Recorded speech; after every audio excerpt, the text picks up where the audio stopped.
The David Pakman Show at davidpakman.com.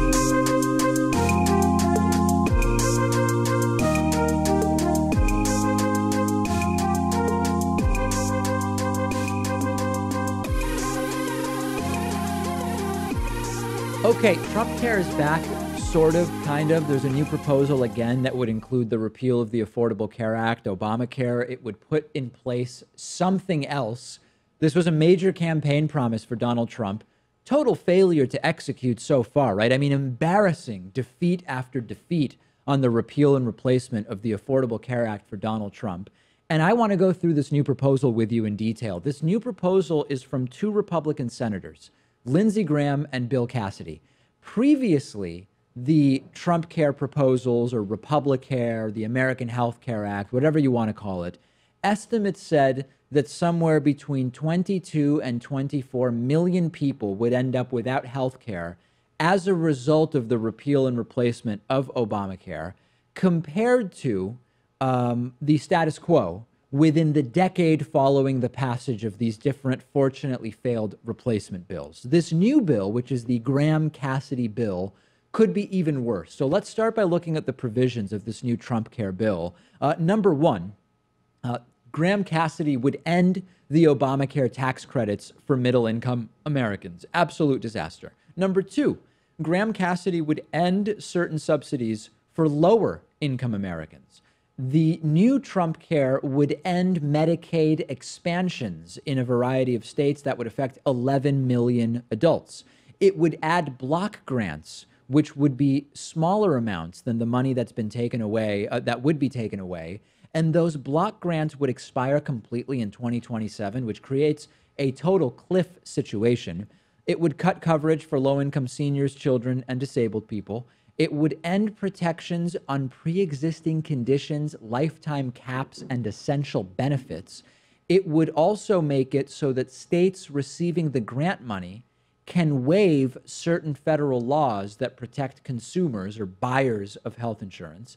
And lastly, and very immorally, it would allow insurance companies to charge higher premiums to people that are sick, even if they become sick after purchasing insurance.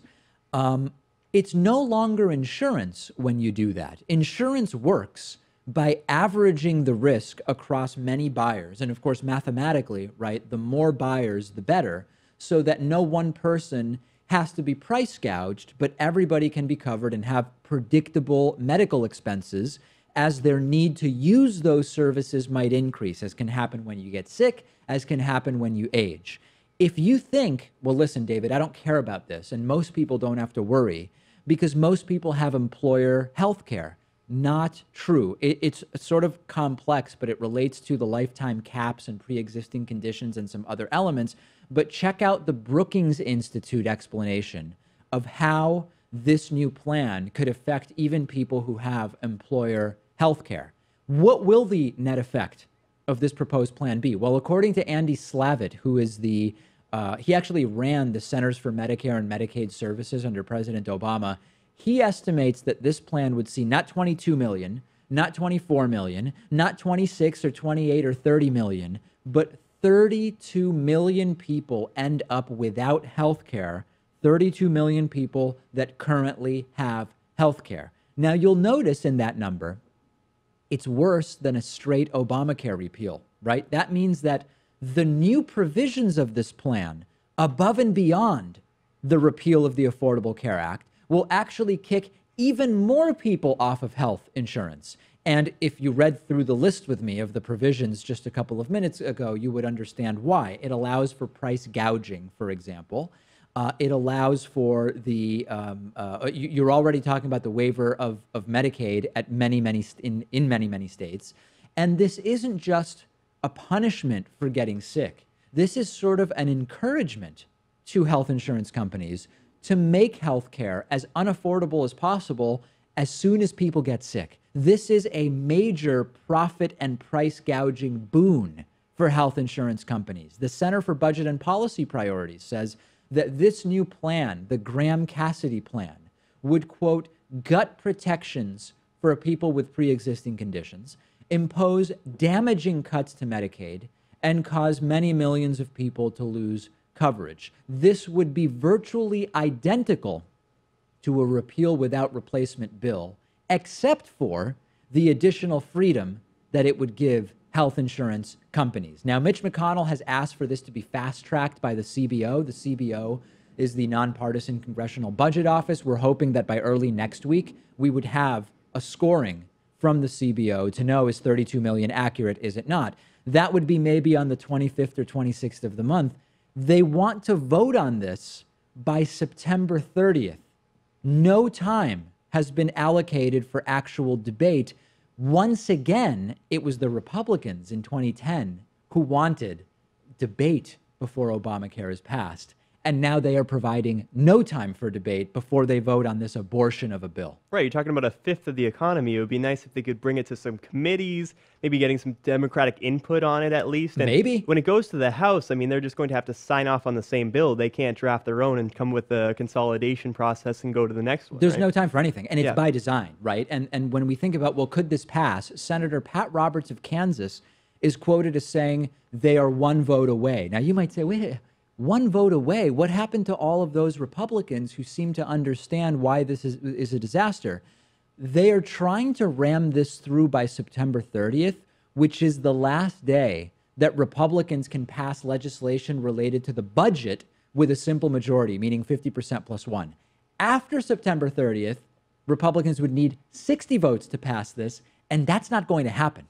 Yeah, and I don't understand how they're so much closer now. He says it's only one vote away because Murkowski and Collins opposed the past Obamacare repeal efforts because it would have ended the Medicaid expansion. This would as well. And John McCain said that he may go on board if the Arizona governor signed off on it. Yeah, I heard that from McCain. I don't think he's going to do it. Listen, they are presenting themselves as being one vote away to make it seem like this has more support. No, when you only need 51 votes instead of 60, you're instantly 9 votes closer without actually having convinced anybody. And we are really at a critical moment in American history when it comes to health insurance. We have an employer-connected for-profit health insurance system that's not working, right? We spend more on healthcare per capita than even really high cost of living countries like Luxembourg and Switzerland. We have this thing called medical expense caused bankruptcies that are unimaginable in many other developed countries. We have Obamacare now. If everybody who supported a for-profit health insurance didn't try to sabotage Obamacare, I've talked about this before, you could actually have Obamacare work pretty well. It wouldn't upend the system, and you would have something that is supported by all. And then Republicans could keep their for-profit insurance plans. You wouldn't see Bernie Sanders talking about Medicare for all with such support because we would have full support for Obamacare. Now we have a proposal from Bernie Sanders to expand Medicare to cover everybody, paid for through a tax that the average family would pay about $1,300 a year for, much less than they pay for health insurance currently, but it would be bad for health insurance companies. That industry would suffer. People would lose their jobs who work within the health insurance industry. There would be pain associated with that, but it would be really good in terms of coverage.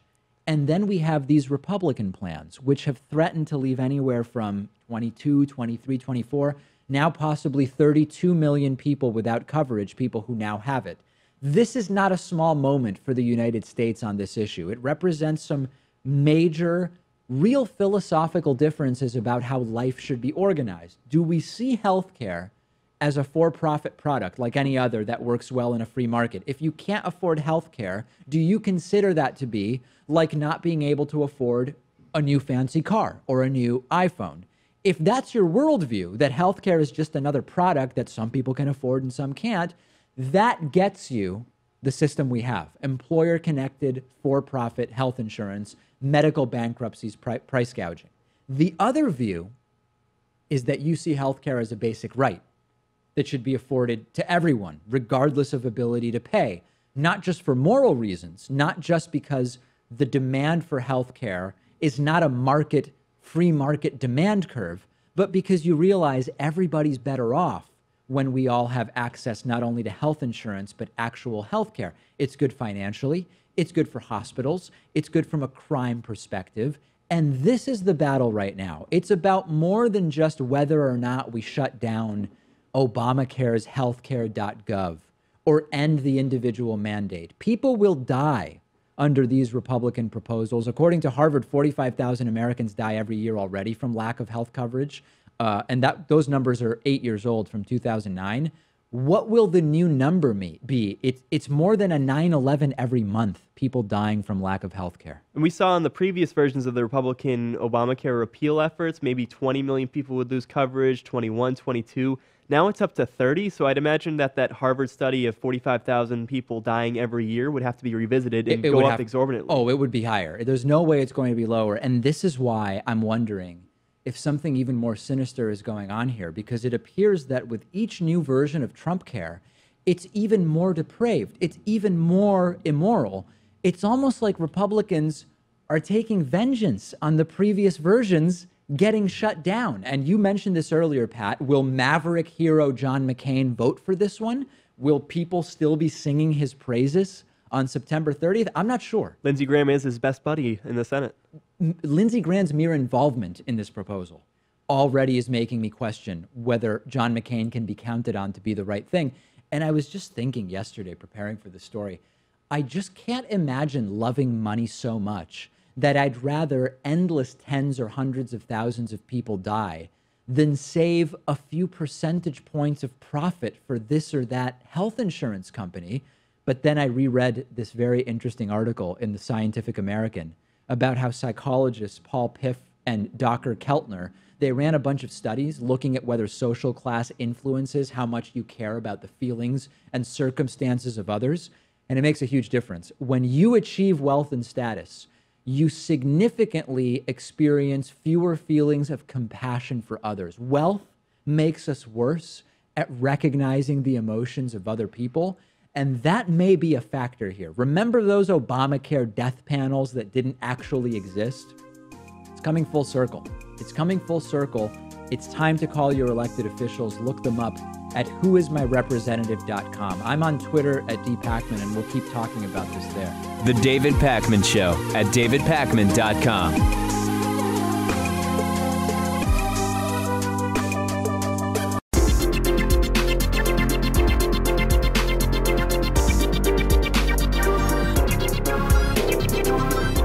The David Pakman Show at davidpakman.com.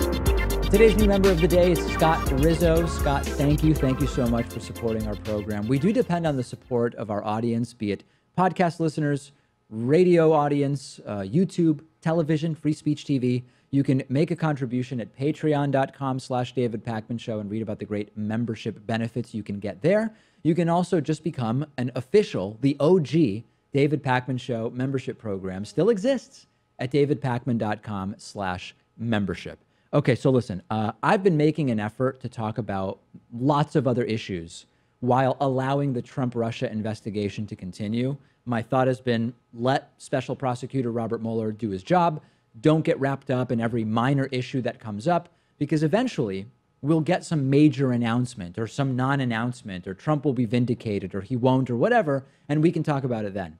But the last 48 hours have seen such major news related to Trump-Russia that it would be a disservice to you as a viewer or listener of the show not to get you up to speed on it. There are really four sort of major stories in the last 48 hours directly related to Trump-Russia. Number one, we've learned that the U.S. government wiretapped Trump's former campaign manager, campaign chairman, Paul Manafort, during the campaign. This was done with secret court orders. That is a major development, and it relates to intelligence collected by authorities connected to communications that Manafort had with Russia related to Donald Trump's campaign. Now, you might say, oh, it's a witch hunt, Mueller's fishing. No.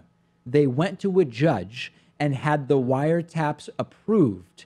That means that there was enough there already to justify a wiretapping the campaign manager of a presidential candidate. That's major. Now, if you're Trump or his cronies, you might hear this. You say, you've got to be going through your communications with Donald Trump, right? Or with Paul Manafort, rather. Did I have a phone call with Paul Manafort that now might be part of what Robert Mueller has access to. And what you also need to prepare yourselves for is Donald Trump saying, hey, I was right. Obama did wiretap Trump Tower.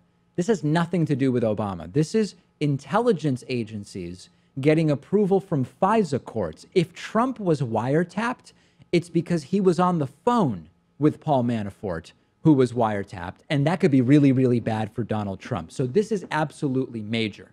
Number two, and this is even bigger, the New York Times is reporting that Robert Mueller's prosecutors have already told Paul Manafort he's getting indicted, period. The New York Times, if they are correct in their reporting, is saying the former campaign manager to the President of the United States is getting indicted. And interestingly, CNN's Manu Raju reports that Republican Senator Chuck Grassley told him Manafort's lawyers have not been returning phone calls for weeks. We heard a month ago that Paul Manafort was fully cooperating, and we didn't exactly know what that meant. We now have heard his lawyers haven't been returning phone calls for a month. That is not exactly cooperation. And the reason for this leak that Paul Manafort's indictment is imminent could be to try to get Manafort out ahead of this and cooperating with Mueller in a different way, maybe informing on others, maybe just returning Mueller's phone calls, right? And the idea being, if Manafort has a bigger fish to inform on, then maybe the looming indictment would get him to talk. But who's bigger than Manafort is in this? I mean, we're talking potentially about reaching Trump himself. Be interesting if the administration tried to get out ahead of this too, like when Sean Spicer tried to limit Manafort's role in the campaign. Oh yeah, who was that guy? It was just a brief stint. He wasn't very involved. He was answering phones in the intern bullpen. That's all. He was never really involved in anything. And remember, this was all fake 6 months ago, right? There was nothing, and we've gone from there being nothing here to confirmed in-person meetings with Russian lawyers for the purposes of defeating Hillary Clinton. We have an indictment allegedly coming up. But we were led to believe from the beginning that this was all just a fake witch hunt. And in addition to this, fired and disgraced National Security Advisor Michael Flynn now has set up a legal defense fund to help pay for his legal bills, which have been mounting and more than likely are going to grow even more. And it's sort of funny. It's been made clear that the legal defense fund isn't going to accept contributions from foreign governments. At this point, why not, right? I mean, foreign money got Michael Flynn into this mess to begin with. Maybe foreign money can help get him out by contributing to his legal defense fund. And Michael Flynn actually tweeted a link to his legal defense fund yesterday where he said, Lori and I are very grateful to my brother Joe and sister Barbara for creating a fund to help pay my legal defense costs. We deeply appreciate the support of family and friends across this nation who have touched our lives. Think about how insane this is. The former National Security Advisor of the United States, after being forced to resign, is on Twitter asking for donations to a legal defense fund that, by the way, is only receiving donations between PayPal. It almost looks like a spoof phishing site, but it's reality, Pat. Gotta love how he left his siblings to make it too, as if it wasn't really his idea. Oh, no, yeah. They would put it's it up his forward. family. His family is helping him out. Flynn reportedly worth $7 million, according to one account. If he's asking for money on Twitter through PayPal donations, there has to be an expectation that it's going to get much, much worse for him. And then, last part of this story, in addition to learning that Paul Manafort was wiretapped, in addition to learning that Paul Manafort is reportedly about to be indicted, and that Michael Flynn is raising money on Twitter for his legal defense, Donald Trump Jr. and Kellyanne Conway are choosing to forego Secret Service protection. Now, how is this related to Trump-Russia? We don't really know, right? The idea is if the heat is really getting stronger and stronger, you might want to get rid of Secret Service protection just because it would allow you more freedom of movement in a discreet way. For what? I don't know. But my sense is if you feel that the heat is getting closer and closer, you don't necessarily want Secret Service coordinating your every move. So the bigger trends here are what? Number one, it's not getting smaller.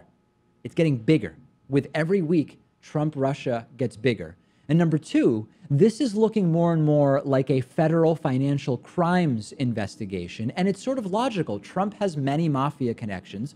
Trump's defenders want to cast Robert Mueller as fishing, just casting this really wide net, seeing what he comes across. But the more we learn, it's clear that Robert Mueller is very organized. The approach is to focus on the finances, the potential fraud, money laundering, transactions, donations, contributions. And he's focusing on getting people sort of at the level of Flynn and Manafort pinned, and maybe they would turn on the really big names. How much longer? Could be a long time. Legal experts are still saying could be 12 to 18 months before this really moves forward. To remind you about Watergate, the Watergate burglars were arrested in June of 1972. It took 12 months before we had evidence of Richard Nixon's involvement, and it took more than 2 years until Richard Nixon ultimately resigned. So we're already at a year, and we're only now getting close to our first indictment. This could be a very long time. I mean, I understand that these investigations have to be slow and deliberate. You want to get the facts right. You want to get the people who are responsible indicted and investigated and all that stuff. You want to do it properly. But you're talking about a presidential term that only lasts 4 years. I mean, know. it could be up by the time this is all through. I was thinking, if Trump's going to be booted, we want to boot him before he starts World War III, right? I mean, there is some sense of urgency and time pressure here. So that's the latest, and I think it's really important to keep up with. Okay, I've talked about the importance of not ignoring the resurgence of neo-Nazism and white supremacy and the alt-right under Donald Trump, because ignoring it will allow it to be normalized. Ignoring it will provide cover for legislation to be passed. And now we have Republican Alabama Senate candidate Roy Moore, who is in a primary runoff next week. He is now referring to Native Americans and Asians as reds and yellows. Here is a clip of Roy Moore at a recent event. Hear it from the horse's mouth himself. You know that we were torn apart in the Civil War. Brother against brother, North against South, party against party. What's changed? Now we got blacks and whites fighting, reds and yellows fighting, Democrats and Republicans fighting, men and women fighting. What's going to unite us? What's going to bring us back together? A president? A Congress? No. It's going to be God. Yeah. What an inspirational message of hope, unity, and bipartisanship. Of course, red's a pejorative term used to refer to Native Americans. It dates back a long time, I think, to European arrival in the modern United States. Yellow dating back also arguably to Carl Linnaeus, but also connected to the Chinese surname Huang, translating literally as yellow. The response from Moore's campaign, the comments were taken out of context. Of course they were. That was the full context, was it not? What more we played the context for you. Like, what broader context would there be? If Roy Moore's name rings a bell, it's because we've covered him before. He once said that the First Amendment protects only Christians. He once ordered judges in his state to defy a federal gay marriage ruling. He once wondered aloud whether he would end up giving his life someday to stop gay marriage. I guess the answer there is no. And he once likened gay marriage to Nazis. I'm not even really sure what that actually means. What is it with conservatives having this romanticized view of the past too? With of like course. In past generations, we never had conflict between groups, and things were not as bad as they are today. Yeah, it's this idea of sort of returning to some golden era, and depending on who you're talking about, it could be the 1950s, it could be the slave era. It could be some other arbitrary point that is what they've decided is the sort of golden era of humanity of sorts. And are there conflicts between Native Americans and Asians now, as he points out? I really can't think of any examples. Well, I mean, there might be individual conflicts. Sure. Like, we could probably find an Asian guy that has a problem with a Native American person somewhere. Who lives on his street. Who lives somewhere on his street, yeah, but it's not exactly... Yeah, it's a good point. Is it even really true what Roy Moore is talking about here? Now, I want to let you know, there is an alternative in Alabama. His name is Doug Jones. He supports universal health care, public schools, living wages, protecting Medicare, equal pay for equal work, as well as renewable energy. Now, he's in the general election, which is going to be December 12th. We're still in the Republican primary. You do need to register to vote by November 27th in Alabama if you want to vote here. This is a great race that you could get involved in if you are in Alabama. Go to davidpakman.com/Reddit to discuss this and any other stories you want to from today's program. The David Pakman Show at davidpakman.com.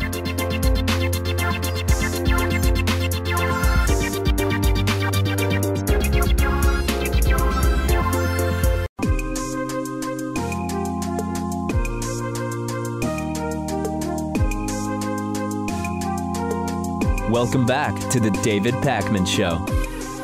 We're continuing our conversation with James Damore, who's a former senior software engineer at Google. He was fired for writing an internal document that criticized the company's culture and diversity practices. I want to talk a little bit about that aspect, if we can, James, sort of the harming aspect of Google's biases as you've described them. I was thinking, you know, one of your critiques was about the programs and mentoring and classes for people of a certain gender or race within Google.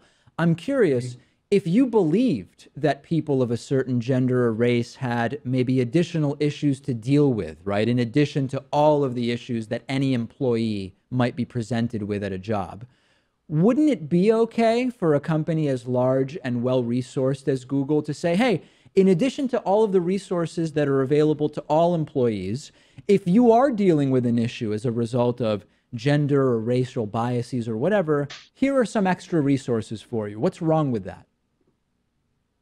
Yeah, so I think this can be, my critique can most clearly be seen in one of the programs that was only for women. Mm-hmm. So this program addressed the fact that women are less assertive and they're more cooperative, and how they could really act more masculine in the workplace, mm-hmm. Or leverage some of these feminine traits.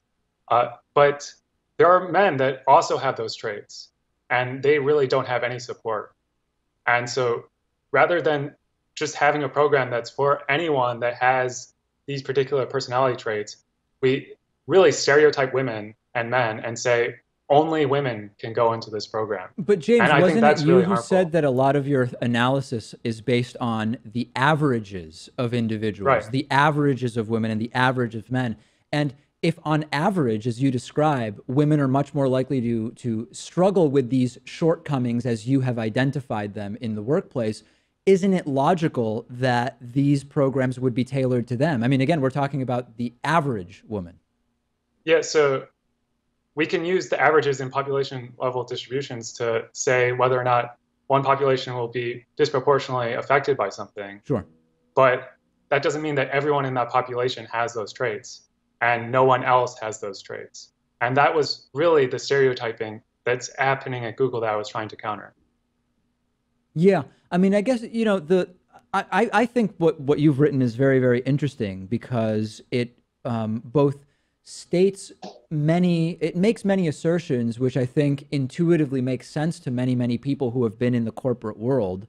But at the same time, I feel like some of the conclusions are where I'm sort of ending up with question marks. I mean, to take one example, you write, in addition to the assertiveness thing, you talk about women are on average more anxious.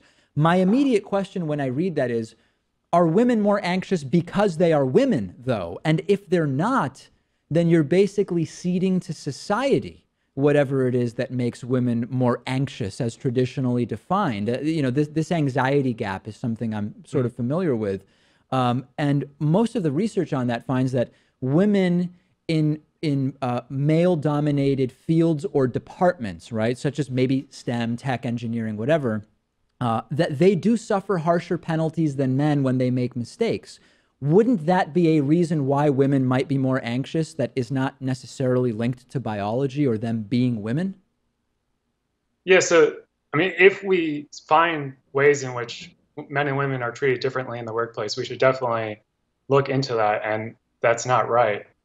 The psychological studies that show that women report higher levels of anxiety aren't just related to women in male-dominated fields.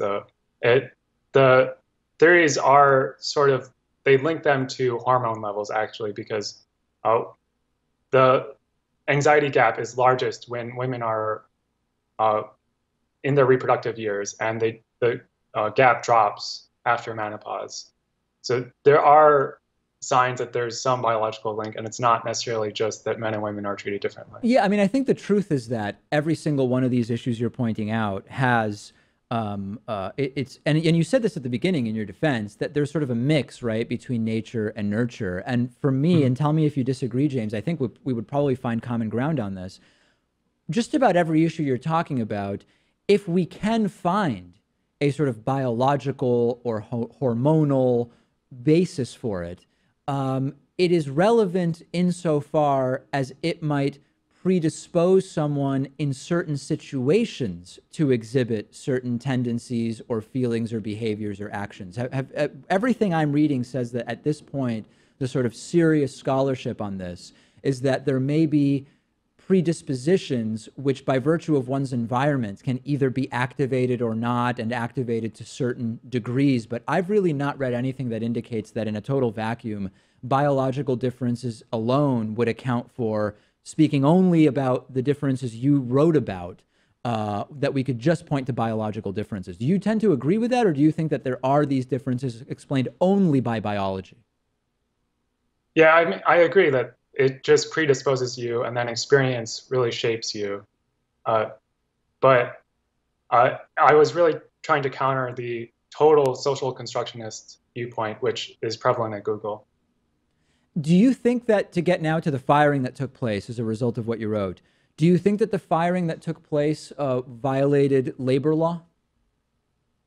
I'd rather not get into the actual legal stuff because I'm not an expert on the law, but I think this will be determined. Well, but hold on a second. You are an engineer who's doing interviews about gender differences, right? I mean, do you consider yourself an expert there?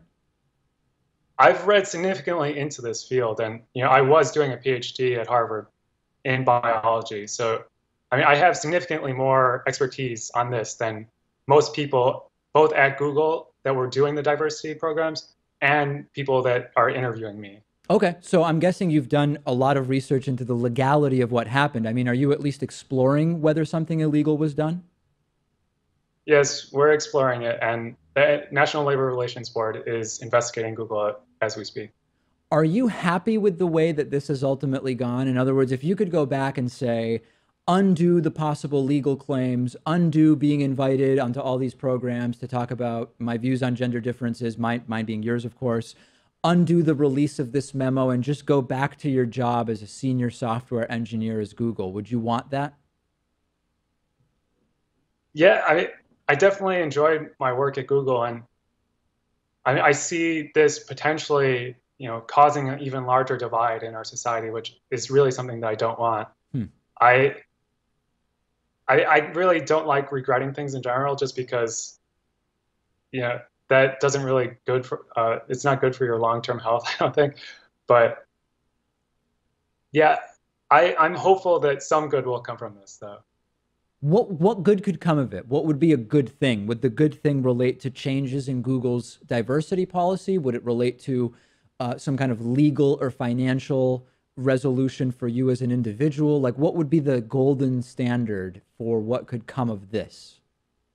I think really my main goal is empowering people to be able to speak their opinion and opening up topics for discussion rather than silencing people as we're currently doing. And what other examples do you have, or are there other examples from Google that you have of people being silenced?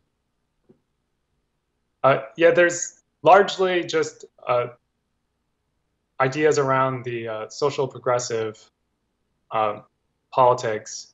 Those really can't be discussed at all. And, for example, if someone goes out and says, oh, they voted for Trump, then they'll immediately be ostracized. And they really can't defend Trump in any way, which, no one is 100% wrong on everything. And so, there may be some things that you can defend about Trump, even though, I don't agree with him on a lot of things. So it's really harmful to Google and society in general if we just say, no, you can't talk about anything like this. But hold on a second. So let me see if I understand. You're saying that at Google, there's a progressive culture. I think I understood that part. And that certainly some people who work at Google voted for Donald Trump. I mean, it's a huge company. There's no way it's going to be all non-Trump voters. And you're saying that if they state that they voted for Trump, or it becomes known that they voted for Trump, then they're not allowed to talk about it, or they're unable to defend Trump's actions. I'm just not sure I get what you're saying. They'll be ostracized. They'll be reported to HR for creating a hostile work environment, and they'll be put on blacklists where people they have lists of people that are basically conservatives or free thinkers, and they will try to get that person fired. They'll harass them at work, and then once they are fired, they'll blacklist them on other companies so they won't be able to be hired. Okay, so when you say they have blacklists of conservatives, are you saying Google Human Resources maintains a list of politically conservative employees? No, but many managers and other people at Google do. So I wouldn't go so far as say that Google has some official spreadsheet, but there are multiple people that have them and they share them between themselves. So you're saying individual managers at Google who are progressive maintain lists of employees they've identified as politically conservative.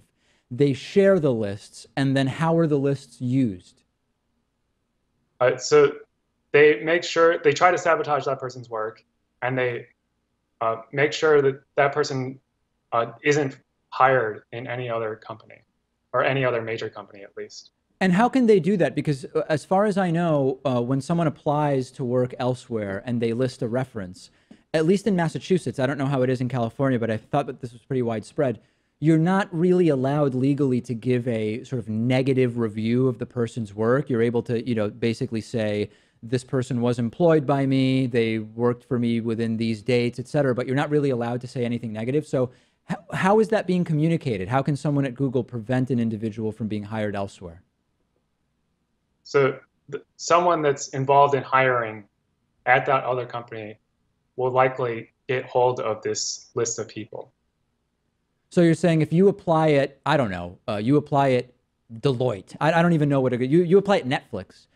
Netflix hiring is aware that Google has a political blacklist. So if they see Google listed on their applicant's resume, they will contact someone at Google and say, hey, is so-and-so on the conservative list? Yeah, so I don't actually know the mechanics of how they do it. Because it sounds kind of crazy, right, when you actually think through the mechanics. Yeah, I mean, it's a crazy thing that they're doing. They've admitted to doing it, though. So I don't know the exact specifics, but they've actually admitted to doing basically this. Basically this. Okay. All right. Well, I pledge to look into that in more detail because I'm super interested. If that's going on, I want to know about it and I want to explore it more. What's next for you, James? Yeah, I'm not sure. I still looking for what's best for me and, you know, what type of work I really want to do because, you know, you say, I mean, I'm not super passionate necessarily about coding. I was doing biology before this, so I really can do multiple different things at this point.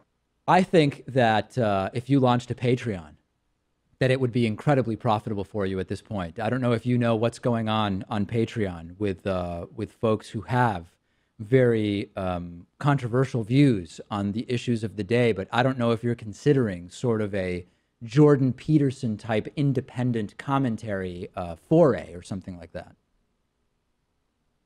Maybe. I really trying to figure out what it is I like to do because I'm really not the type of person that just wants to broadcast my thoughts. Yeah. You know, I only got Twitter right after this to, you know, just share some of my interviews and stuff. Yeah.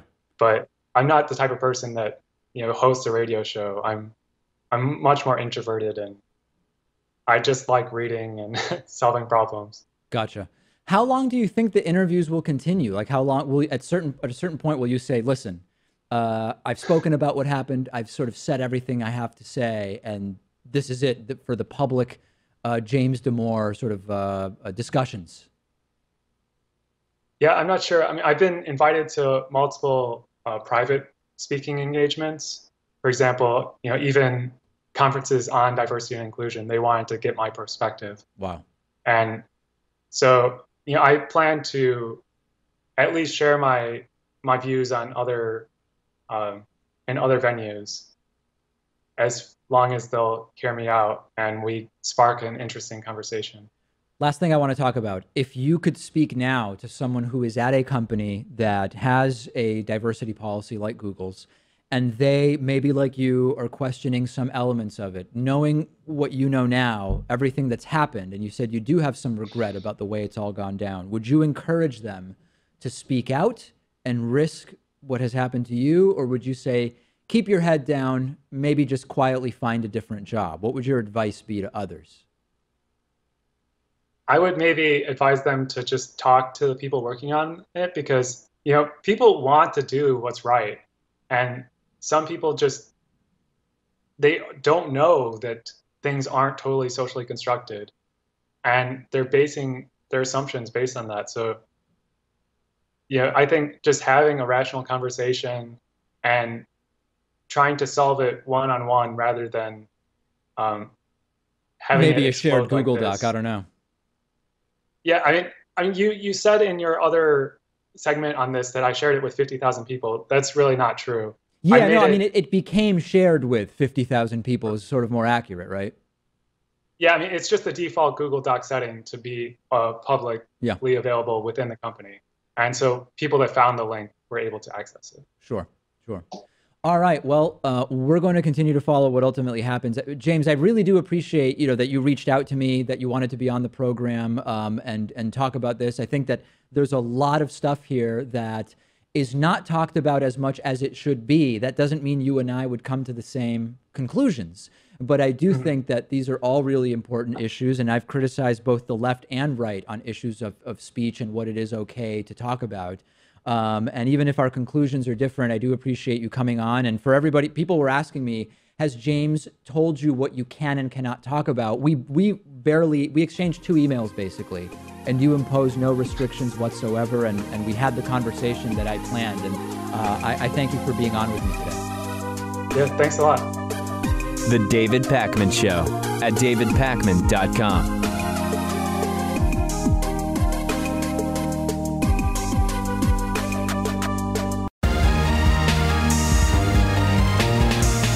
The David Pakman Show at davidpakman.com.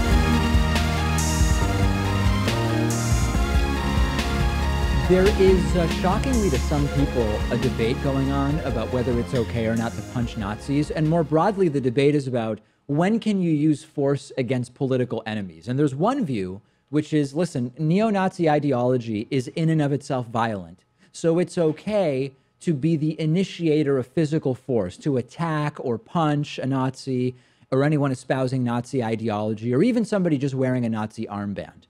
On the other side of the spectrum is sort of a view of total pacifism, right? Nazism is an idea.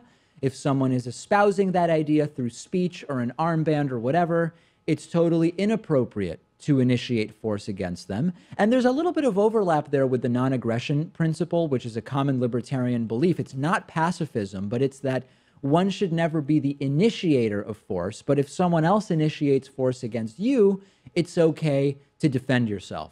Now, this debate has come up very acutely in the last 24 hours because a neo-Nazi was punched and knocked unconscious with that one punch yesterday in Seattle after being seen with a Nazi armband on the Seattle D-Line subway. He was later identified and spotted elsewhere, and quite simply, he was knocked out with a single punch. So I'm going to set up the situation for you, and then we'll discuss the implications. A Twitter account called Bigot Basher posted a picture of a man apparently riding Seattle's D-Line while wearing, as you can see here, a Nazi armband. Bigot Basher wrote in their tweet that the man in the armband was harassing a black man on the bus. Now, there's very little information about who Bigot Basher is and whether the allegation about harassing a black man on the bus is true. Not much later, the same picture gets posted to the Seattle subreddit. And again, there is a sort of anti-fascist online community, which based on this post that I'm showing you, tries to identify this individual. And then the posts start coming in. And there's a post that says, hey, we saw this guy at the intersection of Union Street and 3rd Avenue. Other Twitter accounts start to corroborate, yeah, Union Street and 3rd Avenue. And minutes later, a Facebook user whose real name is Sean Patrick Duff shares this photo of what looks like the exact same guy lying unconscious on the ground with other people looking on. There is video of the punch available. I'm not going to play it. I don't think it would add anything to the story. The man in the swastika armband can be heard on the video saying they deserve the welfare before he's hit directly in the face by a guy in a gray sweatshirt and subsequently knocked unconscious. And immediately, there's a whole bunch of people who react to this in the anti-fascist community celebrating it, absolutely loving it. The argument being made by people who support the punching out of this guy is, listen, he was harassing a black man on the bus, and this was merely a response. Now, those against the punching out of this guy say, wait a second, we don't know if this guy was harassing black people on the bus. The guy who did the punching certainly wasn't one of the people on the bus who could have witnessed that, and this is inappropriate violence. Now, of course, this is against the law. It's not yet clear whether police are involved in any way. I've been very clear about this issue. I do not believe it is okay to punch Nazis willy-nilly on a whim. I'm not saying this from some pie in the sky, the left should take the high road type of position. I am saying I don't think it will achieve anything. It might make neo-Nazis scared to go out in public wearing armbands, and that could maybe be seen as a victory. But from a pragmatic standpoint, it's not going to change the minds of Nazis to punch them in the face. If anything, it's going to do the opposite. And it's going to be a feeding frenzy for right-wing media, for the apologists to the so-called white identity movement, to those who sympathize with the ideology. We can have the moral debate, and that usually goes something like, well, it's not okay to punch Nazis because they're not being physically violent. And then someone else says, well, Nazi ideology is violent, so it's okay to punch anyone who espouses it. The law happens not to agree with that, and the law is not always right. But I think the real problem here is the pragmatic aspect of it. This will not achieve anything. Well, I just think it's completely counterproductive, because you take a guy like a neo-Nazi who obviously holds such deplorable viewpoints and just about no one's sympathizing with him, and then you see him get punched out in such a public way. This video was put online, and then just the natural human emotion to respond to this is just to express some sort of sympathy for him. Yeah. We don't want him to be worthy of any of our sympathy. No, let's not make these individuals the victims. And from a practical perspective, where do you draw the line? If Nazi ideology is violent enough for punching people in the streets, what about people who advocate for the deportation of all dreamers, right? Kids who came to the U.S. underage and undocumented with their parents. That is major political violence. It is very violent to send kids who came to the U.S. through no fault of their own back to a country they may barely have a connection to. Is it okay to punch people over that? And which people? Do we punch the politicians who would vote in favor of that? Or do we punch any random citizen who supports the deportation of dreamers? I think it is very, very problematic. And the bottom line is, we don't aspire to the same values as Nazis. I don't, anyway. In self-defense, punch away, that has nothing to do with Nazi views. Anyone who's assaulting you, you are well within your rights to punch away. But you have to take these arguments sometimes to the extreme to really understand why they don't make sense. And I actually read a comment online saying, hey, if no one punches Nazis, the Holocaust happens. That's a major slippery slope argument, right? If I don't punch Richard Spencer or this guy from Seattle, there's going to be a Holocaust. We don't have to resort to these tactics to achieve social change, period. And to be very clear, I'm not in favor of ignoring these people. You know that. I've made it pretty clear for a long time. I don't subscribe to that. But the movement to fight the resurgence of neo-Nazism or white supremacy, white separatism, the white identity movement, call it what you want, it's not going to be toppled by individuals who consider themselves anti-fascist, identifying an armband-wearing dude, knocking him out, and potentially getting themselves arrested. It's just not going to be the right way to approach this. We've got a voicemail number. It's 219-2-DAVID-P. It is close to Rosh Hashanah. The Eggman chiming in with comments about my comments on gefilte fish and my funny Sloppy Joe story that I told earlier in the week. Take a listen to this. Hey, Dave. I can understand not liking gefilte fish. I like it. I would eat it, but, you know, that's fine. But the Sloppy Joe thing, it's just un-American to not like Sloppy Joes. You shouldn't have said that to the public like you did. It's just going to give Troy York and all these other right-wing trolls just more ammunition against you. Seriously, Dave, never admit you do not like Sloppy Joes. Right. It's like saying you don't like apple pie or baseball. The worst thing you could do. Now I have to find out where I can get a Sloppy Joe for lunch around here. Stuck in my head. How could you not like them, Dave? They're just so yummy. Didn't you go to elementary school in USA? That's how you say United States of America in your home country, right? That's what they serve like at least one day a week. Yeah, listen, I don't like Sloppy Joes. When it was Sloppy Joe Day at school, it wasn't a good day. And I really have nothing else to say. other than I don't like apple pie either. And I know that might be a whole new series of controversies. We've got a great bonus show for you today. It turns out that size does matter when it comes to extinction. We will also talk about Donald Trump's latest proclamation that he wants another one of these weird North Korea-style military parades. And Sean Spicer now says he regrets berating reporters over the entire inauguration crowd thing. I think it is very dangerous to normalize Sean Spicer like we saw done by Stephen Colbert at the Emmys. I will talk about that on the bonus show. DavidPakman.com/membership. Sign up. Patreon.com/DavidPakman Show. Both ways to get access to the bonus show.